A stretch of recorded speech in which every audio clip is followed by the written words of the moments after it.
Welkom bij een nieuwe aflevering van Sustainabubbles. Mijn naam is Brit en vandaag staan we op Covestro, de grootste kunststoffenbeurs in de wereld. We zijn hier niet alleen, we zijn hier op uitnodiging van Covestro. Dat is een spin-off van Bayer die in de chemie-industrie een bijdrage wil leveren aan een duurzamere economie. Hoe dat ze dat willen doen, daar ben ik ook benieuwd naar. En daarmee gaan we met hen een babbeltje doen vandaag. Als het over duurzaamheid gaat, heeft de chemiesector niet bepaald de beste naam. Maar is dat wel gerechtvaardigd?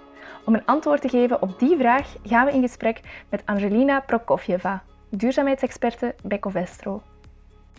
So the mission of Covestro is to make the world a brighter place. And I think it's very important to understand that the brighter is in a sense of smarter, more intelligent and more future oriented. We produce two kinds of materials, polyurethane, it's called, and polycarbonate. So polyurethane is, for example, soft foam you have in your car or in a sofa or you sleep on the mattress, right? And polycarbonate, for example, is a material which is used widely in the automotive industry to make cars lighter and so on and so forth. Dat zijn een heleboel technische termen. Eenvoudig gezegd maakt Covestro kunststoffen die vervolgens gebruikt kunnen worden in heel wat duurzame toepassingen, zoals lichtgewichtwagens of windmolens. Fossiele grondstoffen worden zo in zekere zin op een betere manier gebruikt dan wanneer ze gewoon opgebrand worden voor warmte of energie.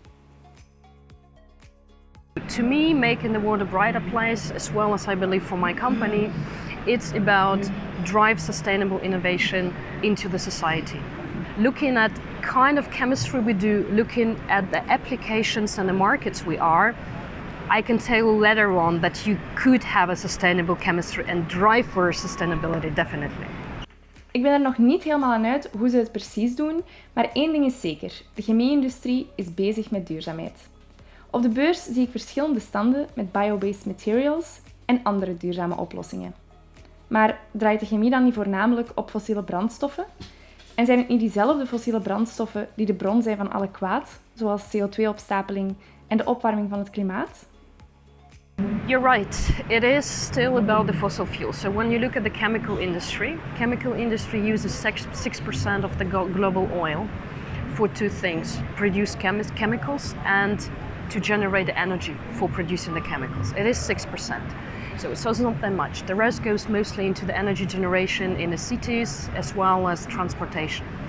So the question is, do we want further go and base our products on the fossil-based? It's not the future. Because the problem is, again, coming back to the emissions you were talking. The emissions coming because we dig out the oil and then it ends up in the wrong place, right? So that's the first thing. So can we stop doing that and look at the alternatives? Op dit moment zijn er 3 grote categorieën van alternatieve grondstoffen. Biogebaseerde grondstoffen, gerecycleerde grondstoffen en CO2. Die laatste worden onder andere al gebruikt in zacht schuim voor matrassen, vezels voor sokken of vloeren in sportzalen. Natuurlijk brengt het gebruiken van nieuwe grondstoffen ook nieuwe uitdagingen met zich mee.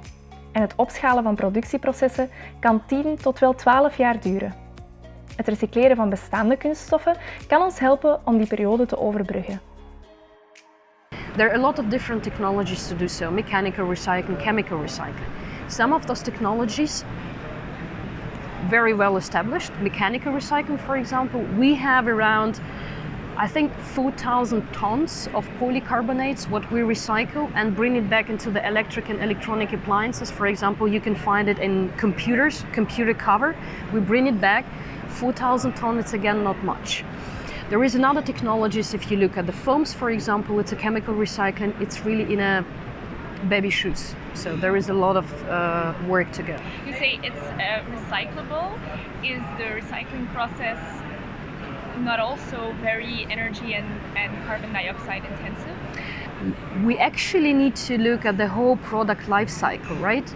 So this is what we also do at Covestro. So for us it's important that when we do the innovation or we do the optimization, that's say in our production, we need to ensure that all other steps we have are not harmed in that sense. I give you an example.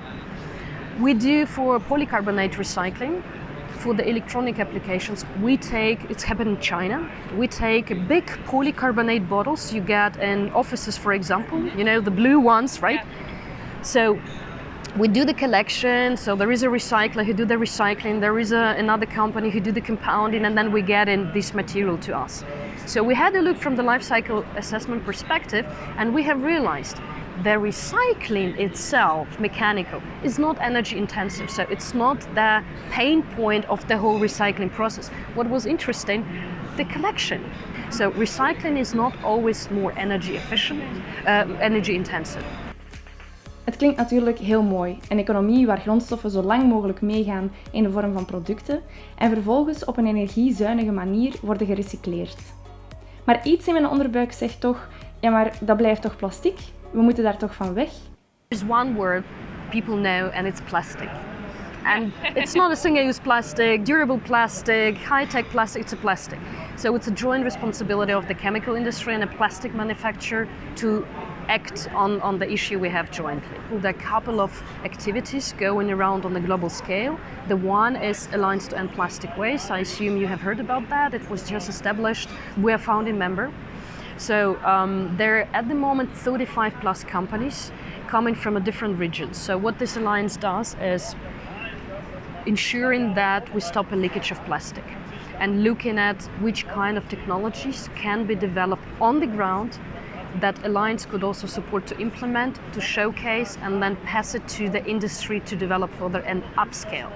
Most of the activities, as you could guess, would be taking place in Asia, because from the 10 rivers that are actually polluted with plastic, 8 of them are in Asia. Het is al lang geen geheim meer dat westerse landen hun afvalproblemen letterlijk dumpen op andere continenten. Initiatieven zoals de Alliance to End Plastic Waste kuisen die troep niet alleen op, maar moedigen ook andere chemiebedrijven aan om te evolueren naar een duurzamer model. Living as we know it now with our current standards, is it possible without the chemistry industry? I think openly it's not possible without the chemical industry. The one example I can give you, if you take, for example, the standard material we use over centuries, which is glass, which is paper, which is wood. And then you look at the plastic, and then you ask yourself, what are environmental costs? Meaning CO2 emissions, meaning all the externalities our economy is not incorporating at the moment now, right? Everything is for free in that sense. You take plastic, you take this material, and you see that cost of plastic, environmental, 4 times lower than the standard material. And the chemical industry should see itself as an enabler, because the chemical industry can develop a technology, and chemical industry is actually using something what we are all made of is carbon. So it's really on the edge of being able to keep this carbon in the loop. Okay, great. Thank you so much. Misschien is plastic dan toch niet de grote boosdoener, maar moeten we er vooral beter mee leren omgaan. Dat betekent in de eerste plaats onze recyclageprocessen verbeteren, maar als we uit die processen ook nog eens de CO2 kunnen opvangen en kunnen gebruiken als nieuwe grondstof, is de cirkel helemaal rond. Een beloftevolle oplossing waar de chemiesector de komende jaren verder aan kan werken.